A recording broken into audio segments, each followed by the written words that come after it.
Go. One, two. So hello everyone and hello professor, because today our guest is a Professor Sam Vaknin, the author of Malignant Self-Love Narcissism Revisited. Hello. Yes, hello. Thank you for having me again. Thank you for agreeing and thank you for your time, Sam. You're a very patient woman and very courageous to have me so many times. Am I? Am I? Yes, I think I'm courageous. I have a couple of questions about dependent personality, because I can tell that, especially on a Polish background and a Polish, community, we have a lot of confusing things around this personality, and I would like to elaborate about that with you, because who can explain us better than you about dependent personality and other personalities? So Keep going, keep going. I like it. I know. so, so the first question is, Sam, where is the boundary to have needs and to be needy? Where is the healthy boundary?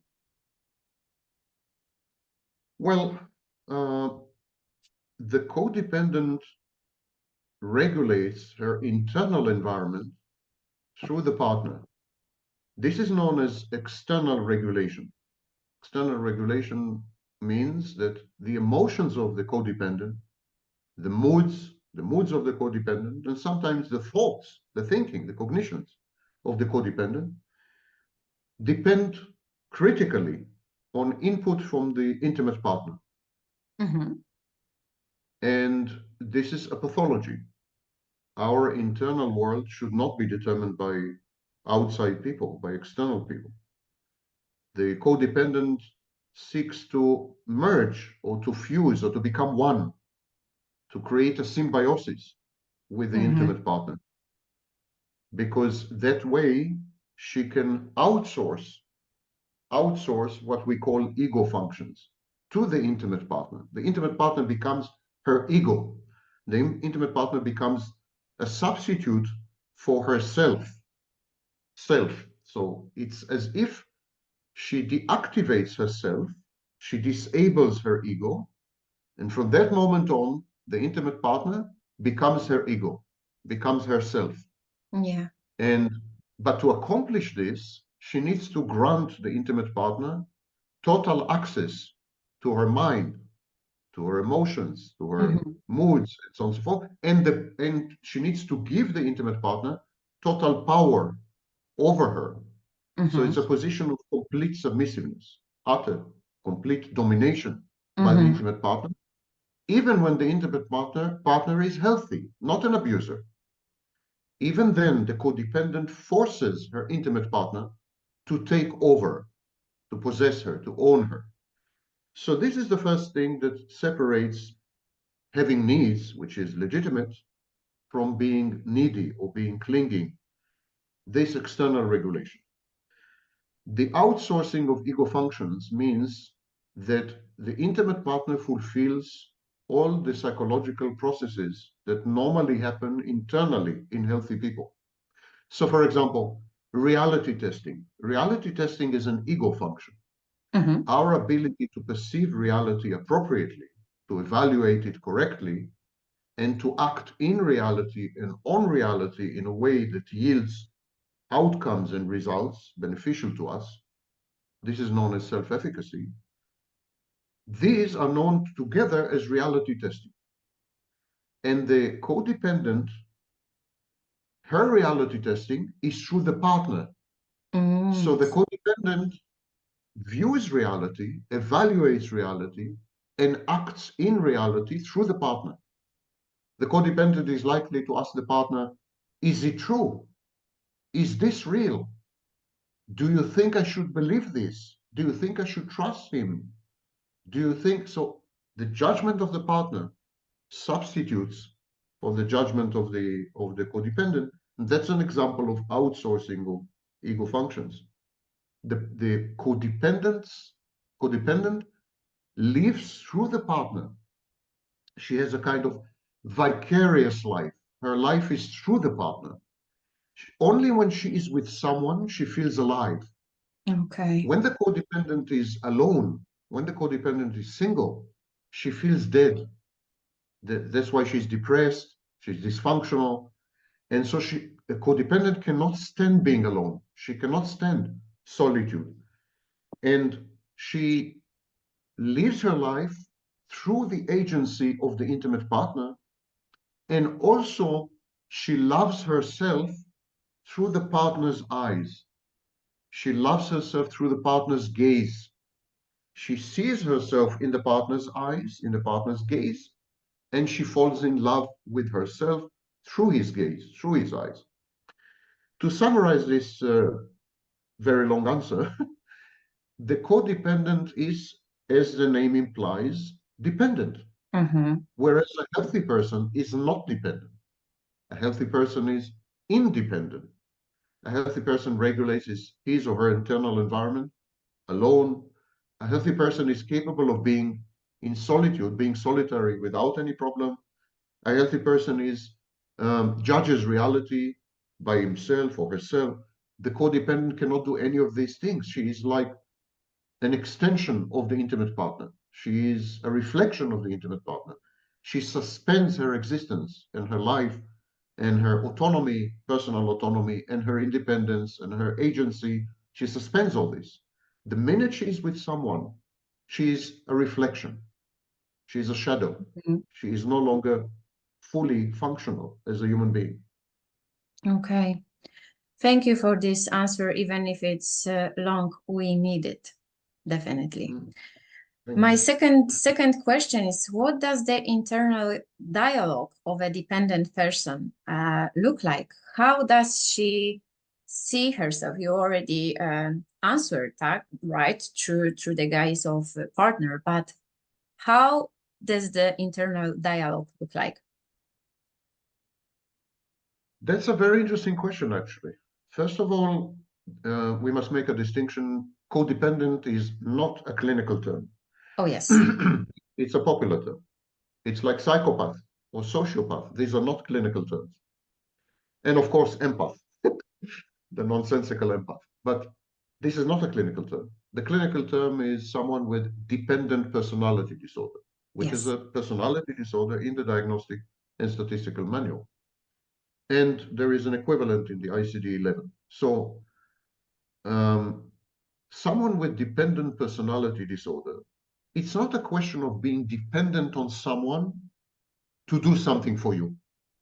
It's not a question of being dependent on someone to have fun, or to have money, or to travel around the world, or to make children together. Or it's not about fun. It's not about anything external. The dependency is internal, not external. And so within the codependent, there is a war, there is a conflict going on between a parent and a child. The codependent, exactly like the narcissist and exactly like the borderline, grows up usually within dysfunctional families where there's a lot of abuse, a lot of trauma, a lot of instrumentalization, parentification. The parents don't know how to raise the child appropriately, or the mother is what we call a dead mother, metaphorically, a mother who is emotionally absent, who is depressive, who is selfish, and so on and so forth. The child is not getting what the child needs. He is not getting the mother's gaze. He is not getting the mother's presence, emotional involvement, compassion, caring, unconditional love. He's not getting any of this, the child. So what the child does to compensate, the child creates an internal parent, a parent inside. That's a compensation for the fact that there is no functioning external parent. So the child begins to parent itself. But you cannot be your own parent if you are not also a child. So the minute you have an internal parent, you also have an internal child. And then the parent part parents the child part. The parent part becomes the parent of the child part. Mhm. And then within the codependent, there are these two parts, the child part and the parent part. The parent part inside the codependent is a bad object. It's a punitive parent. It's a parent that is always criticizing, always demeaning, always humiliating, always shaming, always doubting, and so on. It's the parental side, the parental part in the codependent reflects the real parents. The child doesn't know any other form of parent. The child knows only the parents that it has. So it internalizes these parents as they are. These are bad parents. So he has a bad parental part. And this bad parental part is obstructive, is sabotaging the child, hates the child. Mhm. The, the child part inside the codependent is trying to please the parent part inside the codependent. The Mhm. child part in the codependent is trying to avoid the punishment of the parent child, the parent part. Parent. Yeah. So there is a parent part and a child part. The parent part is very bad parent, and the child part is trying to walk on eggshells, trying to behave in a way that will not trigger the parent part to be punitive to, and so on. What happens is that this dual role of parent and child, this is the only relationship that the codependent knows. This is her only experience of a relationship. And it is an internal experience, not external. The only relationship the codependent is aware of, the only relationship she's ever experienced was inside herself between the parent part, which is a bad, threatening, hateful parent, and the child part, which is terrified, intimidated, frightened, people-pleasing, trying to avoid conflict. And this is the only relationship the codependent knows. So when she comes across an intimate partner, she's trying to replicate the only relationship she knows. She's Mhm. trying to convert the intimate partner Mhm. into a parent figure, Mhm. and she's trying to become a child. Mhm. She's trying to recreate the internal process. This is known in psychoanalysis as identification process. So the intimate partner is forced to become the codependent's mother or father. And the codependent becomes more and more regressive, more and more childlike. And this is why she's dependent, because she becomes childlike. And she pushes the intimate partner to become a mother or a father. And not only a mother or a father, but a mother or a father who is in control, a mother or a father who are limiting her and criticizing her and controlling her. And so this is the only type of relationship she's aware of. This is her internal dialogue. There is another complication here. When the codependent falls in love with someone, the parent part of the codependent is very unhappy. When the Mhm. codependent finds an intimate partner, the parent part of the codependent feels betrayed, feels abandoned. It's like the parent part says, you used to love me, now you love someone else. You are betraying me, you're cheating on me. You should love only me. So the child part in the codependent is trying to compensate the parent part. When she falls in love, when she has a relationship, intimate relationship, and so on and so forth, she immediately tries to compensate the parental part Mhm. inside her, because the parental part becomes very angry and very frustrated that she gave up on the parental part and found someone else, that she is now having another parent, an outside parent. There is a competition between the parent part of the codependent and the intimate partner, who is now the new parent. There is Mhm. a conflict between them. So the codependent tries to prove to the parental part that she did not betray, she did not abandon the parental part. She is committed to the relationship with the parental part. And she does this by punishing the intimate partner. She becomes aggressive and punitive towards the intimate partner. She says, you see, I haven't abandoned you. My internal parent, my internal father, my internal mother, I haven't abandoned you. Here, I'm punishing my partner. I'm rejecting him. So the typical codependent relationship resembles very much a relationship with a borderline, but for different reasons. The borderline approaches and avoids. Yes. The borderline says, I hate you, don't leave me. The codependent also approaches and avoids, but not for the same reason like the borderline. The codependent approaches and avoids because the internal parent in the codependent wants to sabotage the external relationship. There is a competition between the internal parent and the intimate partner, the new parent. With the borderline, the reason the borderline approaches and avoids is because of engulfment anxiety. The borderline is afraid that the partner will take over, consume her, digest her. So she feels suffocated. She feels like she's dying. Too much intimacy, and she runs away. So from the outside, it looks identical. Approach, Yes. avoidance. Yes. And many diagnosticians make the mistake. They misdiagnose codependency as borderline, or they misdiagnose borderline as codependence. But the internal dynamic is completely different.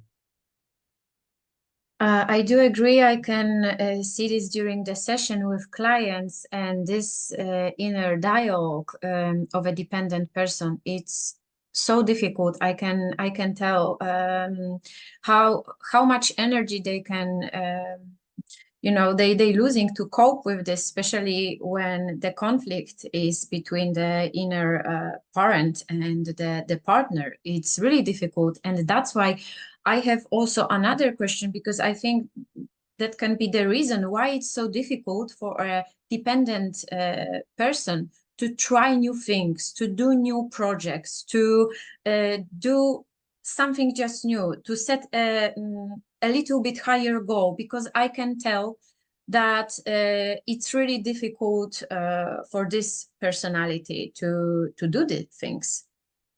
Why it's like Very that? true. Is it the reason? Yeah. Yes, this is the dynamic, but it is true that codependents are indecisive, very difficult for them to make decisions. Yeah. That's why they want the intimate partner to make decisions. That's why they are needy. They are needy because they cannot satisfy or gratify their own needs. They need someone outside to satisfy their needs. And they are risk averse. They're very afraid of risks. Uncertainty, they have very low tolerance for uncertainty. They have huge abandonment anxiety, exactly like the borderline. They have huge abandonment anxiety. They react very badly to abandonment and rejection, real or imagined. Even when they anticipate, they predict abandonment, and they react as if it has happened. They catastrophize a lot, so they immediately see the worst possible outcomes, and they panic. Many codependents also suffer from anxiety disorders. So they panic. They are very insecure. They are insecure not only about circumstances and about the environment, but they're highly insecure about their ability to bond with the intimate partner, to keep the intimate partner in their lives. They always anticipate rejection and abandonment, like borderline. But they're also insecure about who they are and their identity, their core identity. Because there is essentially a split in the personality between a parent part and a child part, there is really no coherent core identity. Truly, the identity is in flux all the time. And at any given moment, the parent can take over or the child can take over, and it's pretty unpredictable. So, by the way, those of you who would like to study or learn more about this, you could read work on internal family system theory on transactional analysis Oh, yes. theory. Yeah. And you can even go to the earliest writings in Gestalt, Pearls and his wife, and so on. This conceptualization of parent and child parts who are at conflict is not mine. It's not new. It's pretty common in many psychological schools. So when you have a parent part and a child part, and the parent part is not your friend, the parent part is harsh, critical, obstructive, hateful, rejects you internally, always criticizes you, doesn't stand on your side, doesn't have your back, sabotages your work and your hopes and dreams and so on. When you have an internal enemy who is also your parent, it's very difficult to make decisions. Very difficult to, if you try to satisfy your needs, the parent part will say, you are spoiled, you're self-indulgent. If you try to buy something for yourself, if you try to find a partner to be happy with, if you try to learn something new, immediately the parent part will tell you, don't do it, you will fail, you're stupid, you're ugly, you're unlovable, you shouldn't buy this thing because you don't deserve it, you're spoiled, you don't think far in advance, you don't see the consequences of your actions, be very careful, etc. This constant internal voice, known in object relation theories, it is known as the bad internalized or introjected bad object. This group of voices inside you that keep sabotaging you make it very difficult for the codependent to decide, to be decisive.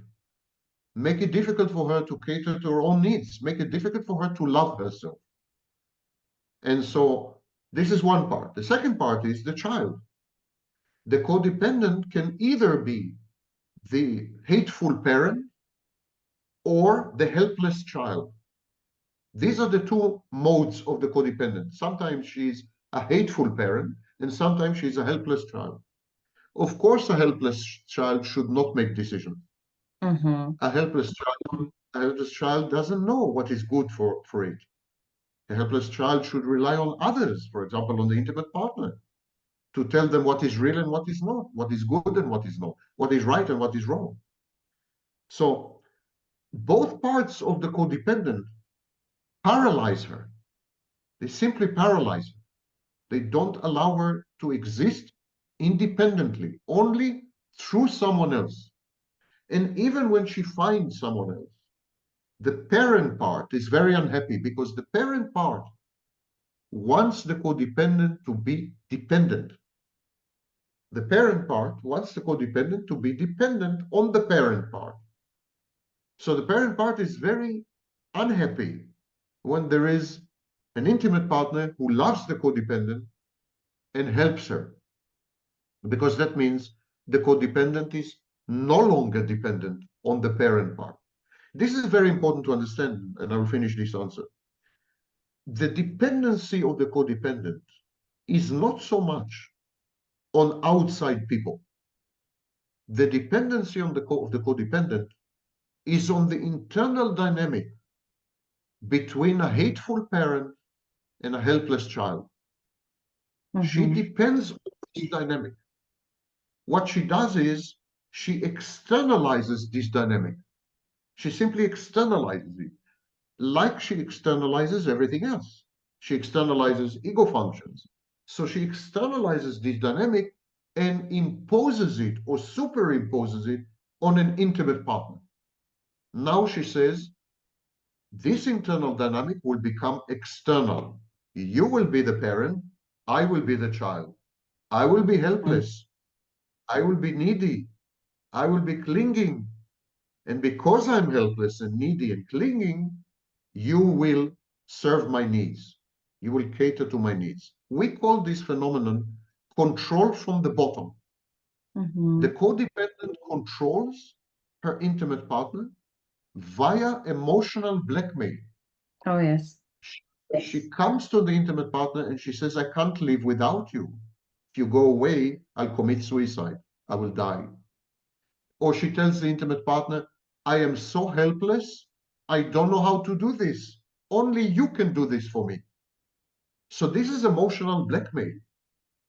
And she uses it to control the partner, but she controls him from a position of submissiveness, from a position of the bottom, from a position of a baby or a child, because the partner, the intimate partner of the codependent, feels obligated to help this child. How can you abandon a child? How can you neglect a child? That's not okay. And the codependent becomes the intimate partner's child. And that way she controls. In the codependent has a problem with what is known as secure base. The mother of the codependent or the parents of the codependent did not make her feel safe. Oh, yeah. She couldn't feel safe with them. She couldn't feel secure. So she learned, I'm saying she because until recently, majority were women. Although today, many, many more men are diagnosed with dependent personality disorder. Anyhow, because she didn't have the experience of feeling safe with mother and father, there was no secure base. What she learned, the lesson she learned is the only way to feel safe is to control someone. If I'm in control, I can feel safe. So I need to control. How can I control? By becoming helpless, by becoming childlike, by becoming needy. That way I can control. And when she fails to control, the codependent actually becomes aggressive and even sometimes violent. And that is also very reminiscent of the borderline. The control part is externalized. The codependent tries to control someone outside. The aggression part is sometimes internalized, and then the codependent becomes depressive and so on. Thank you for that. And I do agree, working with transaction analysis, I can tell that it's helping, especially dependent personalities, to understand this dynamic, this inner dialogue. And it's I can tell that you can see results with this approach to help these personalities. I have two questions, but I don't know that if we still have enough time. But the another question is, what are the similarities and differences between dependent personality and covert NPD? Because I don't know why, but people sometimes are, especially when I can see on YouTube the comments or the messages that I received, they confusing these two personalities. Can you They're confusing them, Mhm. they're Yes, confusing them please. for good reason. For good reason, because externally they look the same. They Mhm. are fragile, they're vulnerable, they're shy, they're reticent, they are avoidant. Yeah. Yes. So externally, you could easily confuse a covert narcissist with a codependent, Yes. and with a borderline, by the way. Yes. But the dynamics are totally different. The covert narcissist is driven by grandiosity, Mm-hmm. frustrated grandiosity, a state that is known as collapsed narcissism. Mm-hmm. The covert borderline is someone who believes that he is godlike, that he is amazing, unique, unprecedented, a genius, Covert super NPD. handsome, a covert NPD. Yeah. Did I say covert? Covert NPD, yes. The covert narcissist believes all this. It's just that the environment doesn't provide this feedback. Mm. He believes that he's a genius, but he's not getting any feedback from anyone that agrees with him. No one agrees with him. And this frustration that he knows that he's godlike, but no one else does, this frustration creates a lot of passive aggression. So the covert borderline is envious. Narcissist is Yes. Thank you. envious, is aggressive, passive aggressive, and so on and so forth. All this is missing with the codependent. The codependent is not grandiose. On the very contrary, it's the opposite of grandiose. The codependent doesn't seek external feedback in order to sustain an inflated, fantastic self-image. She seeks external feedback in order to regulate her internal environment. These are two totally different phenomena. So the therapist should go deep into the motivation, into the Oh, internal yeah. world, because to observe only behaviors, it would often leads to misdiagnosis. And Mhm. that is the big problem of the DSM. The Diagnostic and Statistical Manual is behavior based. It describes behaviors. And that's a huge mistake because CPTSD, people with complex trauma, borderlines, covert narcissists, and codependents share 90% of the same behavior. So, how would you diagnose? You have to talk to them. At some point, the covert narcissist would tell you how great he is, how godlike he is. At some point, the codependent will tell you about the battle between the internal parent and the internal child. At some point, the borderline will tell you how afraid she is to get too close to someone, how terrified she is of intimacy. At some point, the person with complex trauma will describe a pattern of regular abuse and regular trauma over a long period of time. You need to go deeper. It's not enough to observe behavior. I do agree, and thank you absolutely for that and for described these three personalities, because this is the main foundation, the intention, the motivation. Only observing the outside, it's not enough. That's why we cannot, and especially I'm speaking to Polish community, we cannot judge someone only by observing the behavior. We just have to ask. So just yeah, I think it's important to let this diagnosis to clinicians and not to judge Yes, only about that's that, always a good idea. because That's always it's not okay.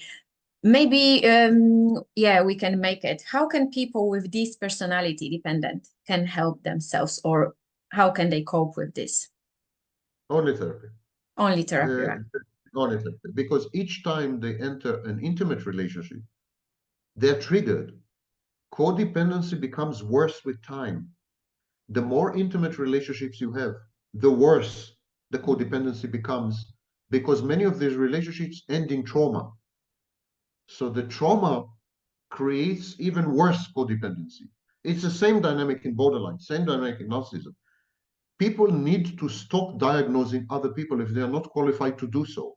Exactly. People need to stop treating themselves through online self-styled experts and coaches and other nonsense. Yeah. People need to go to clinicians and professionals to get help. This is not a matter of common sense. You can't be treated by your grandmother or by a good friend. You can get a lot of support, a lot of succor, but treatment is a structured process of reorganizing the furniture in the living room of your mind. And only an expert knows how to do this. Thank you for that. And I'm so grateful, Sam, and so happy that we can learn from you for free. This is Thank you. such a honor, and I can tell that Polish people are also really grateful, because I received a lot of messages and comments. So thank you, really. Thank you for having